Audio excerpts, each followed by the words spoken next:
Hey there, welcome. I'm just pouring my tea. I'm going to keep telling you about my trip to Cuba. Today I want to talk about what it was actually like living there. Living there. I was there for 2 months, but just daily life and going out at night. So I just want to paint a picture of the context so that you have a sense of what it's like to go to Cuba, at least from my perspective. So I went to Cuba with the inspiration to really give myself the chance to learn how to dance and train in dancing. And I wanted to study with my friend Tara, who is called the Dance Doctor. She has a YouTube channel. She's an amazing professional dancer. I wanted to study with her teachers, Yanai, and then actually Adrian ended up coming partway through, so I took some classes with him. But most of my classes were with Yanai, and then I also took classes with a guy named Tony Kisomba. I'll link their Instagrams below so you can follow them. They are all amazing.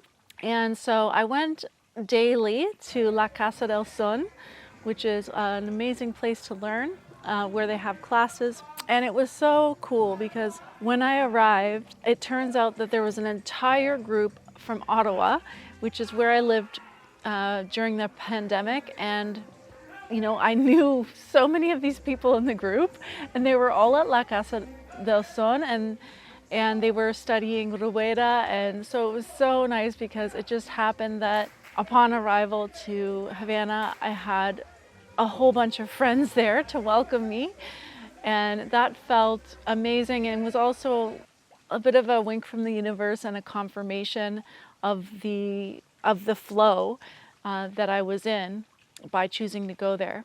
So I was staying in Havana Vieja, which is old Havana, and it's narrow streets, rundown buildings. Actually, it was kind of interesting because in the program that I was taking with my friend Sani, she's my spiritual teacher that I'm most learning from at the moment. I'll also link her below. I'm going to be talking quite a bit about her in these videos because I was taking her program called Spirit Mission. And one of the things that we do in that program is we actually visit our spirit office. I think that's what it's called. But it's the workspace where you are here to share your work, your purpose. So as I was walking to my spirit office and discovering my spirit office, I was on these old streets with these rundown buildings, and it was like this kind of creepy place. And like where I was old Havana. That was my walk to my spirit office was in old Havana, and I recognized it after the meditation. I was like, oh, I was in old Havana, because that's kind of what it looks like. It's a little eerie in a way, but it's also got this strange beauty to it. And because the buildings are decaying, and they were built in a time of great prosperity, so they have this beauty and richness to them, and at the same time this poverty and decay. And it feels like Europe, but Caribbean, and it has such a unique feeling to it. And everybody's out on the street in old Havana, so that's something really interesting about Cuba. They don't have very good internet connections, so and internet just arrived not too long ago, so they're more in the past, and they operate more like in the old way, where if you wanted to see someone, you went to their house, or you gave them a phone call, or you just ran into them on the street because they're a part of your neighborhood, and people hang out on the street, and a lot of business and interactions just happen organically on the street. There's also lots of street vendors, and so I was staying just a couple blocks from La Casa del Son, and it was so fun to, I set up my schedule so I would go to class around 11 a.m. or 12. And at first I was doing 2 classes in a row, so 2 hours of class, but eventually that became too much for me. With Yanai, partly it's not so much even the physical effort, but the effort of using my brain. I would find that I would just short circuit and my brain could not learn so much. Sierra, que viene del guaguancó, también lo incluye en esta secuencia, donde vamos a mantener básico, un abre y cierra. Vamos a hacer un remate al final para hacer una especie de caballito. Lo vamos a sentar con un movimiento peculiar que me gusta mucho, que es como, ay, me duele la cabeza. Ay. Sí, vamos a repetirlo. 5, 6, 7. 1, 5, 6, 7. 1, remato, impulso y 2, 2, 1, 2, 3, remato, 1, 3, 5, 6. That I would just, my brain would feel like I was going to explode. So I started putting a little break between the classes. So I do 1 hour and then I go home for a bit and then I come back and do another hour. 6, 7, 1, 3, 5. Trata de que se vea orgánico. 5, 7, más fluido. No subas tanto los brazos. Trata de mantenerlo al nivel que ya conoces. 1, 2, 3, 6, 7. Eventually, even by the end, I couldn't even do the 2 hours. My body was getting so tired because I did go out a lot at night, and then I also walked a lot because in Havana you often just need to walk a lot. So I was just doing so much physical activity that my legs started to fail. I also learned about the importance of electrolytes, incidentally, because I found that having enough electrolytes really helped my body to function. So there are like different areas of Havana, but Old Havana has its own character, and it is pretty overwhelming as a tourist because you're really singled out, and people are always asking you if you want to change money. One, because in Cuba you have to pay for everything in Cuban pesos, and you can also, some places use dollars or euros, but in general what happens is people come to Cuba with euros or dollars in cash and then they change them for Cuban pesos. And the government will change them with you. Like if you go to a bank for like 110 pesos for a dollar, but if you change it on the street, you can get a rate of usually around 175, 180, 170 for $1. And so it's much better to do it on the street.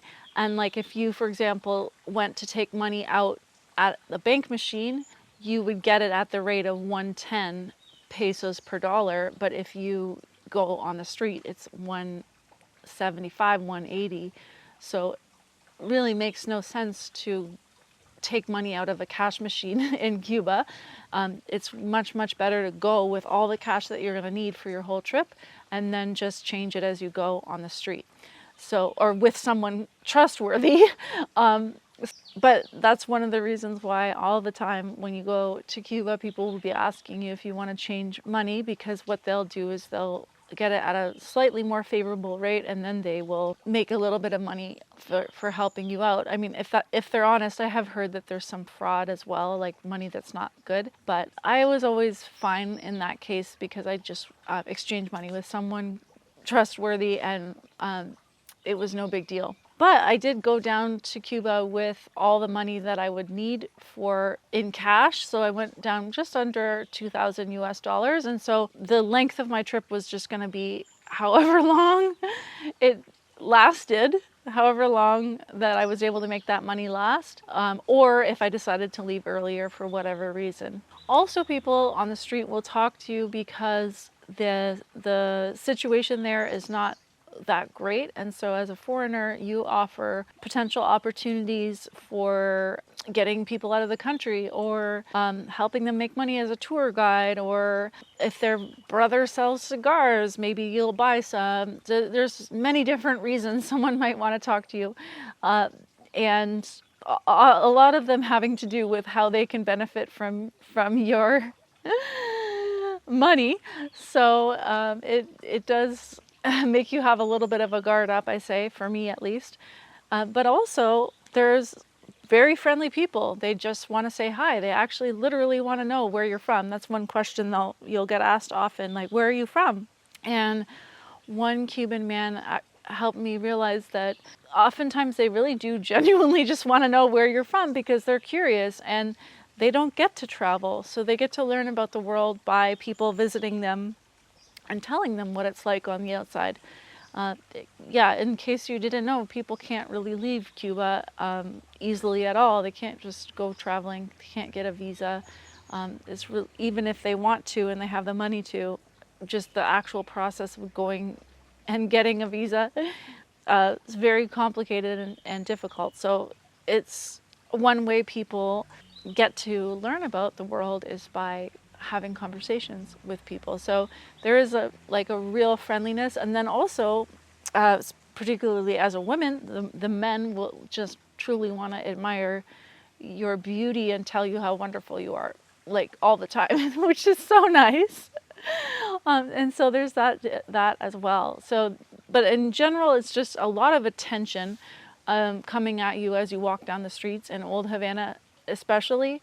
Asking you if you want a BC taxi or a taxi. So sometimes it can be hard to discern like where to give your attention, where to say yes, no, blah, blah, blah.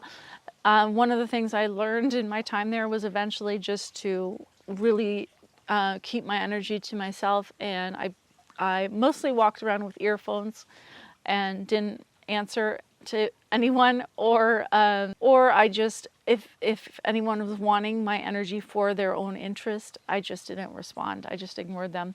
And that was just really like a self-survival mechanism, because as you stay there, maybe if you stay there 1 week, every time I went there for 1 week, I found this really tiring. But if you stay there for a longer period of time, you really need to conserve your energy. At least I do. So that's how I coped with that aspect. But I did find that in other areas of Havana that doesn't happen nearly as much, and that there's really a concentration of attention grabbing that happens in that area of Old Havana, and even just into Central Havana, where things are more compact and where there's a concentration of tourism.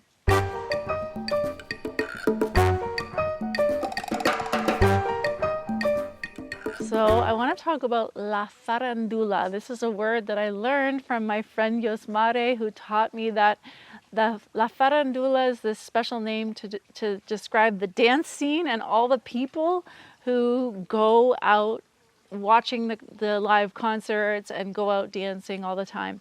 And so I was a part of la farandula with my friend Annika.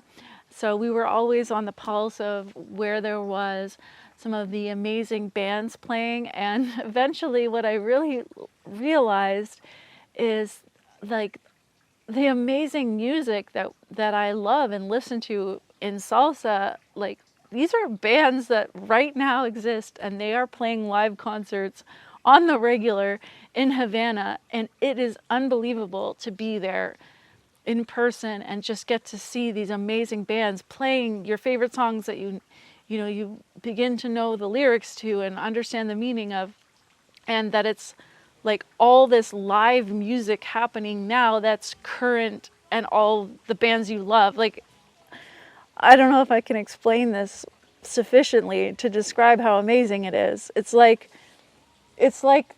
kind of like what it was living in the 60s, late 60s in San Francisco, or being at it really took me a while to figure this out, because I didn't know what I was listening to. And then people started getting excited, be like, oh my gosh, this group's playing tonight. And then we would go, and then I'd hear the song, and then I'd notice that we were listening to that song while we're dancing at the DJ'd parties. And then it kept happening, and these same bands were playing at different venues, and it's like, these are the real famous groups that we're listening to all the time, and they're just playing right in front of us all the time, and how is this even possible? So I saw so many amazing concerts, and the energy in these places is just unbelievable. It's pure life force energy, pure joy, pure presence, pure power.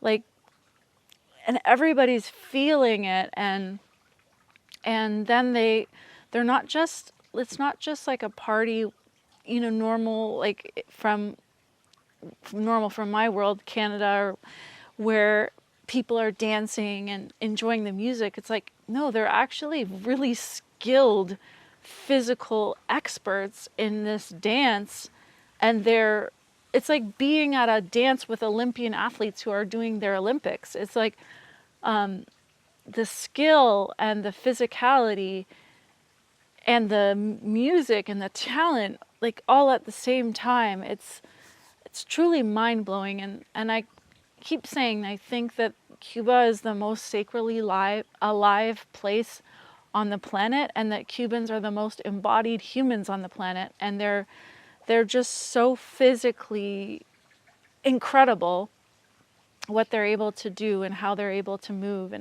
and then how they're not just moving, they're actually moving to rhythms with harmony and songs that mean something to them together as a community. And so there's this really beautiful harmony that's happening, that's like, I realized, wow, this is a society of people that are so musical and so harmonious. And this actually dawned on me one day where we were out, my friend Annika and we were listening to this beautiful group playing. I'll put some footage so you can see it.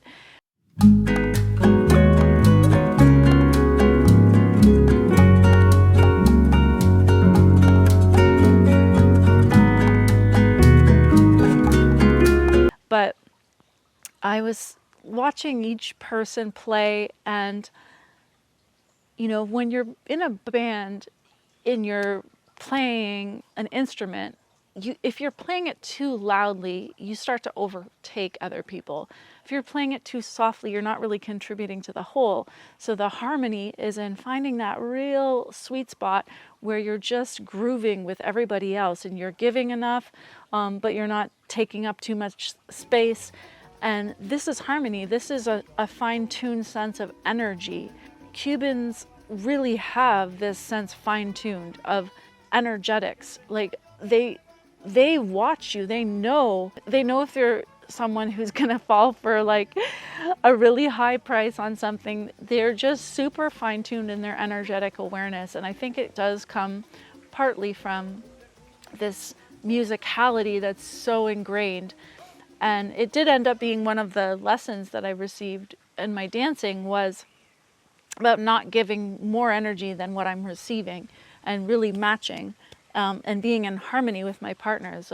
Another really cool aspect of Cuban culture that I just think is totally ingrained into the whole culture is really epitomized by the dance rumba.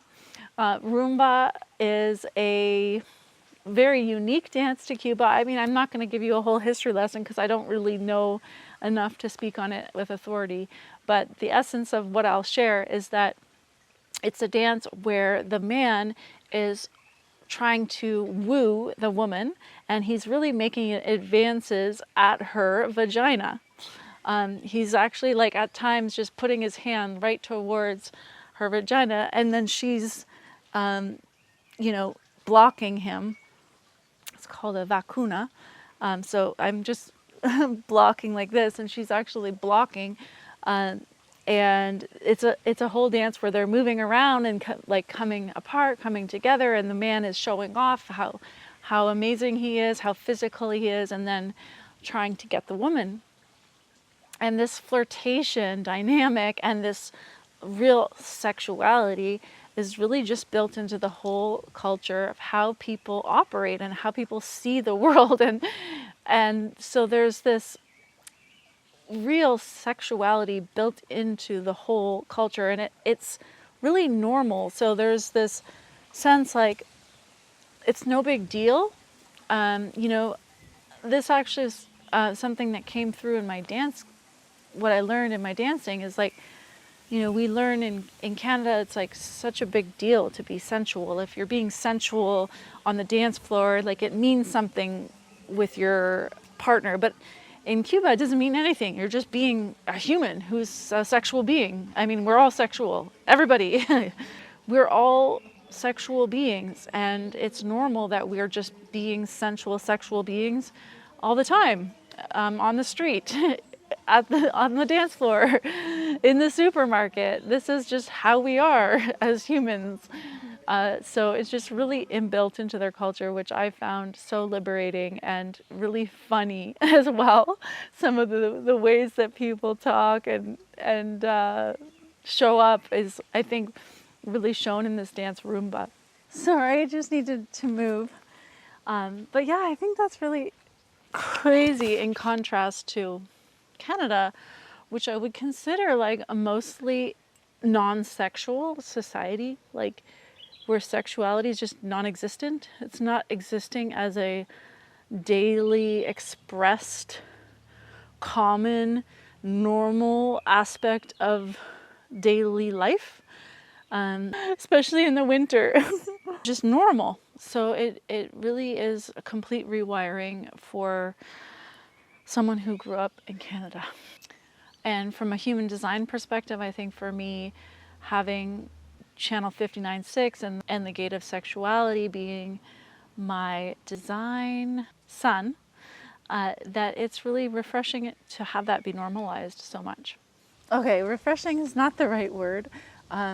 Liberating feels natural. It feels like being myself. It feels fun. Feels interesting. Feels good. It's been funny since I left and just talking with people, women, where I just think like they express their problem that they're going through right now in their life, and my thought is like, well, clearly the only thing you need to do is go to Cuba. If you went to Cuba, it would solve your problem. Your problem is that you're living in an environment that doesn't allow you to express the sexual aspect of your femininity, that you don't feel seen, that you don't feel beautiful. If you went to Cuba for like a week, you would have that completely rewired, because the environment itself is just going to speak to you in such a way that it changes your self-image. So what I'll say about La Farandula, in the dance scene, there's, a certain place to go every single night. And usually it's the same, but sometimes there's variations, like the power's off in this place, so everybody's going here, or this is closed for that or that reason, or this is happening here out of the usual. But there was really kind of a rhythm and a schedule about where to go. And oftentimes the people that were going out dancing, the Cubans, are dance teachers or professional dancers of some kind, or they are people who are into dancing and maybe even have an interest in having a foreign girlfriend or boyfriend, so they're wooing people. So that's called it, like, sharks. And some of the dance teachers can be sharks as well, like looking for romance or so there's that aspect. But generally the vibe and the people are really lovely, super friendly, warm, caring, loving, joyful, super fun. I mean, everybody has their own way of dancing that's really unique to them, so that the energies are so varied. Some people are like, well, I'll speak from the follower perspective, but some leads are super strong and athletic, and they just twirl you around, or they give you a lot of power and you kind of have to control, which can be more challenging and physical. It's almost sporty. And other people are super suave and tranquilo and just gentle and smooth. And anywhere in between, and joyful, playful, super creative. Every single person there, and this one of the things I really love about Cuban salsa is everybody has their own moves. They're all so different, so unique, so creative, so talented. Like they'll just move, your arm, like they have your hand in their hand and they're just going like this a million times, and they can do it like both hands. Like, I don't even know how they do what they do. And when I'm dancing with them, I start to feel like I am them. Like, I'm the one that's being so amazing, that I am so amazing, just because I'm dancing with them. And I feel like I'm, it's like, imagine if you were a swimmer and you loved swimming, and then one day you were just training in the pool with a whole bunch of Olympians, and you started to feel like you were an Olympian, but you're actually not an Olympian. You just happen to be swimming with a whole bunch of Olympians. That's exactly what it's like going out dancing. It's like you're surrounded by the most incredible dancers in the universe, and then all of a sudden you feel like you're an incredible dancer, but really you're just surrounded by the most incredible people who make you feel and look amazing. One second you might just be thrown around and you know, someone puts their thigh between your legs and lifts you up into the air and you're flying, and then they double spin you and you're in a dip, and then you know, you just got like a washing machine ride of your life, and then the next person just takes you in their arms and is just like smoothly spinning you around, and you're just like in this cat-like trance, and then the next person is like jumping and giving you this playful joy back and forth, and it's just, the energies are so varied but so joyful and so like fun, and the mix, it's like the change in energies is what makes it so incredible, and each person is really expressing their essence, and that's the thing. I mean, for me, being someone who really sees and feels the essence and the unique energetic signature of people, feeling it through the dance, I'm receiving a transmission from each person. I'm receiving it because they're giving it to me. They're giving me the moves. I'm following. I'm in this receptive, responding moment with them.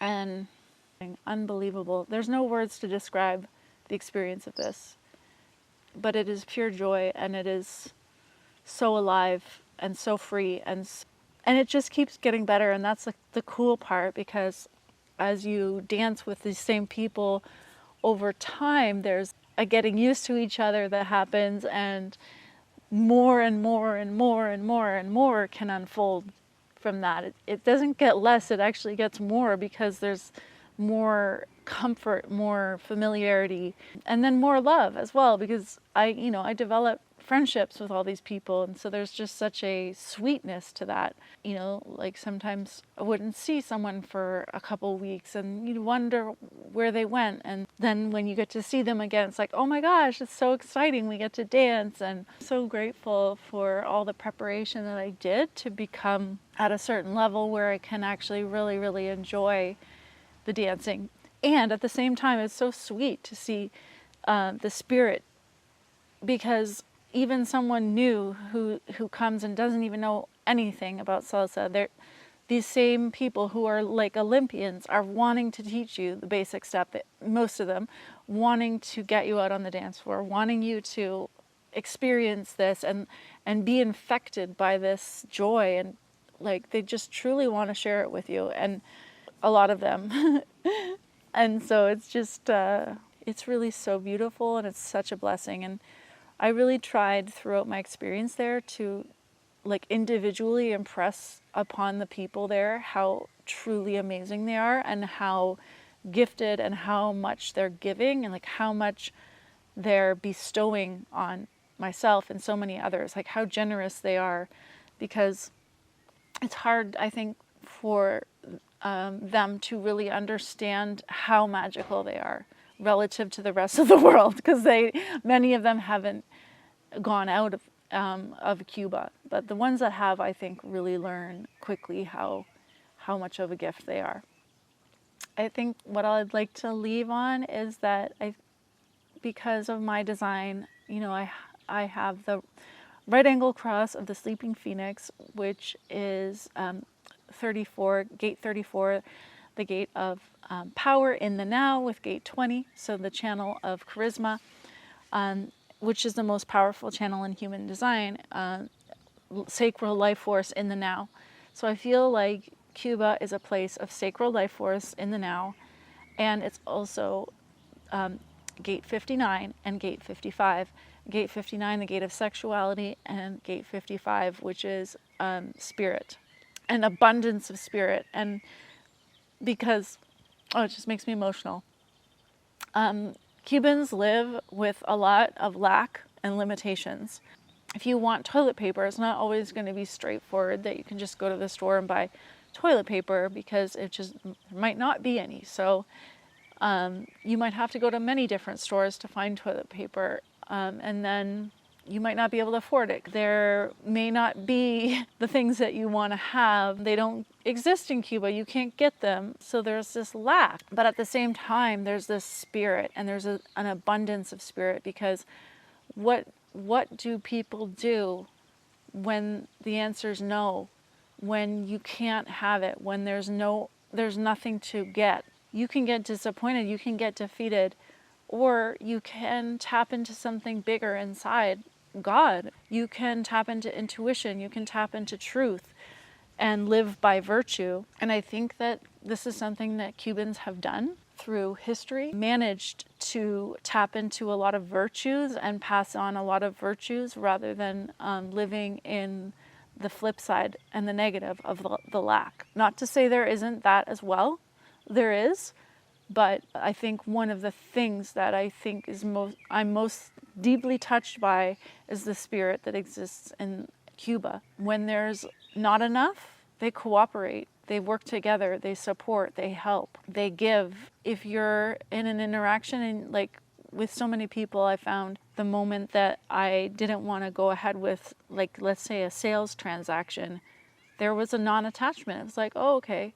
because they're used to the answer being no, that there's not going to be what they want, and they don't have attachment because they realize they're totally going to be fine no matter what. I really found that interesting, to come to Europe and just see how people feel so entitled to everything working all the time and having things always functioning the way they want, that they don't actually learn to have a spirit when things are disappointing, when they don't work. They don't have the spirit of like, oh, it's okay, it's no big deal, we're all right, let's be happy anyway. Spirit of love, joy, of aliveness, of let's enjoy ourselves, let's be sensual, let's be happy, regardless of the conditions. So, Cuba, I love you, I love you, I love you. I miss you so much.